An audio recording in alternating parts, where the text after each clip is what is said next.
2 minutos para as 8, o assunto agora é saúde no BG Manhã. Vamos falar da leptospirose, essa doença infecciosa seríssima, gravíssima, causada por uma bactéria presente em quase todo o planeta.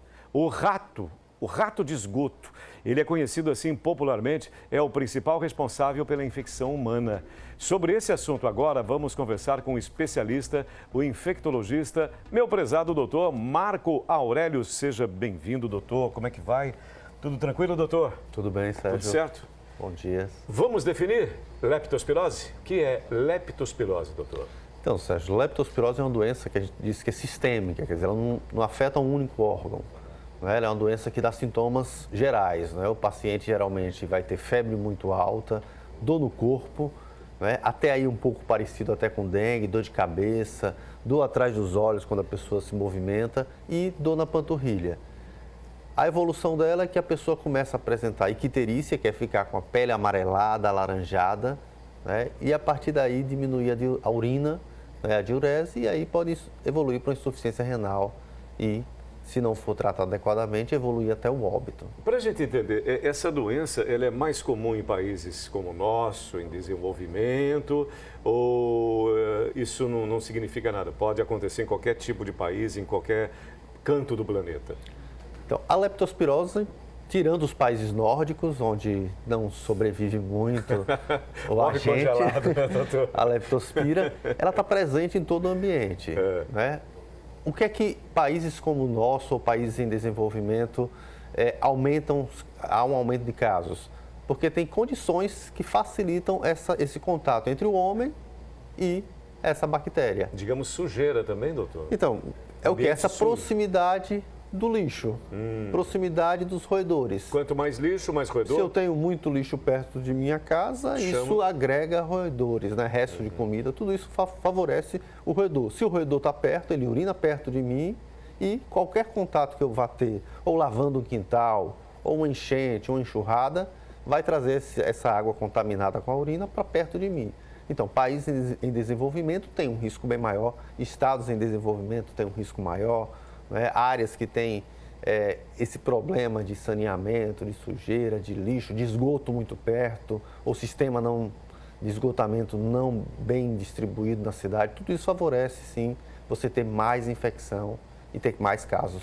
Para a gente reafirmar mesmo, para que quem está nos assistindo agora, os nossos telespectadores entendam bem, quais são os sintomas para que eu saiba, olha, isso, o risco é muito grande da leptospirose. Quais são esses principais sintomas? O quadro inicial pode parecer uma dengue, que as pessoas estão mais acostumadas, né? Febre alta, dor no corpo, dor de cabeça.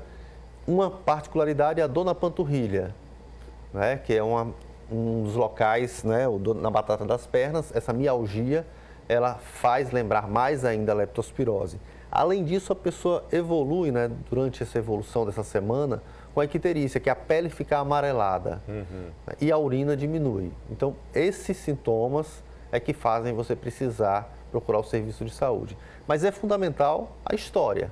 Certo. Entendi. Se eu tive contato, se eu estou tendo esses sintomas, né, a partir do segundo dia, até um mês, após um contato que eu digo, olha, fui lavar o quintal, tinha rato, tinha sujeira lá, estava descalço, entrei em contato. É importante essa história para que se diferencie uma virose, né, que pode parecer, de uma leptospirose, que é uma doença bacteriana que tem uso de antibiótico, que às vezes a necessidade até de você fazer diálise, né, para melhorar essa insuficiência renal. A conversa que é fundamental, né? A conversa na consulta e você vai contando. Agora, doutor, e o público? Existe um público específico? Existem pessoas que estão, digamos, mais vulneráveis a essa doença?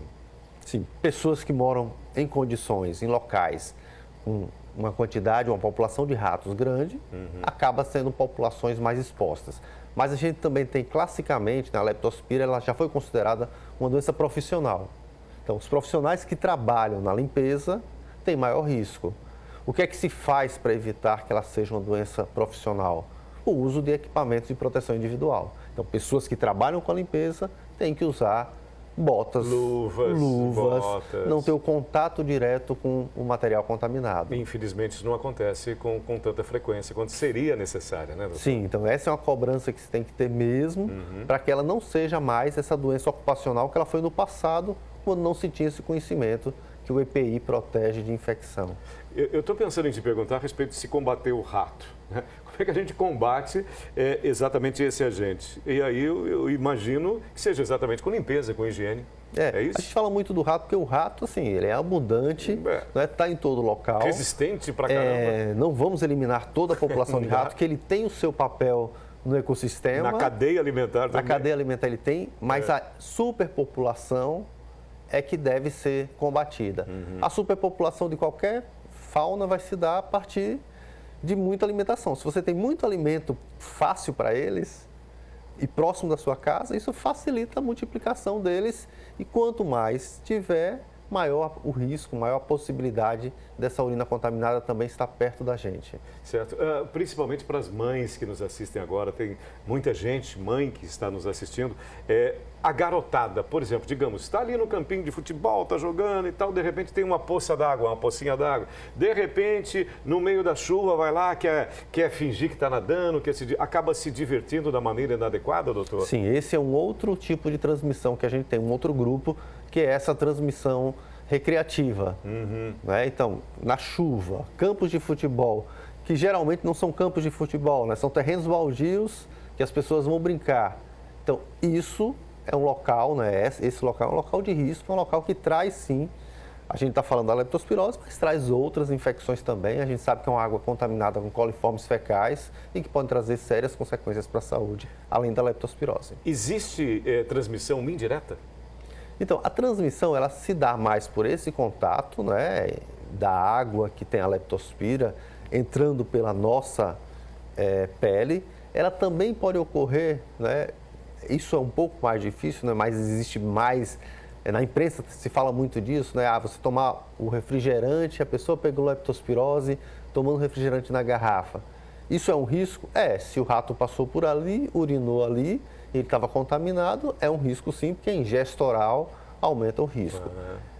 Por isso que a gente sempre reforça, né? Se teve enchente, se você tem depósitos e a água da enchente contaminou aquilo, né? Se é um material impermeável, tem que lavar com água, sabão, né? Água sanitária. Mas se um recipiente permeável, ele deve ser desprezado. Beleza, doutor. E aos primeiros sintomas, procurar um especialista rapidamente. E sempre lembrar da história, né? Sempre contar a história completa. O histórico faz toda a diferença. Para não ficar naquele diagnóstico genérico de virose e acabar perdendo, né, um diagnóstico oportuno da doença. Muito bom, doutor. Muito obrigado, doutor Marco Aurélio, por essa informação mais uma vez. Um ótimo dia para você. Obrigado.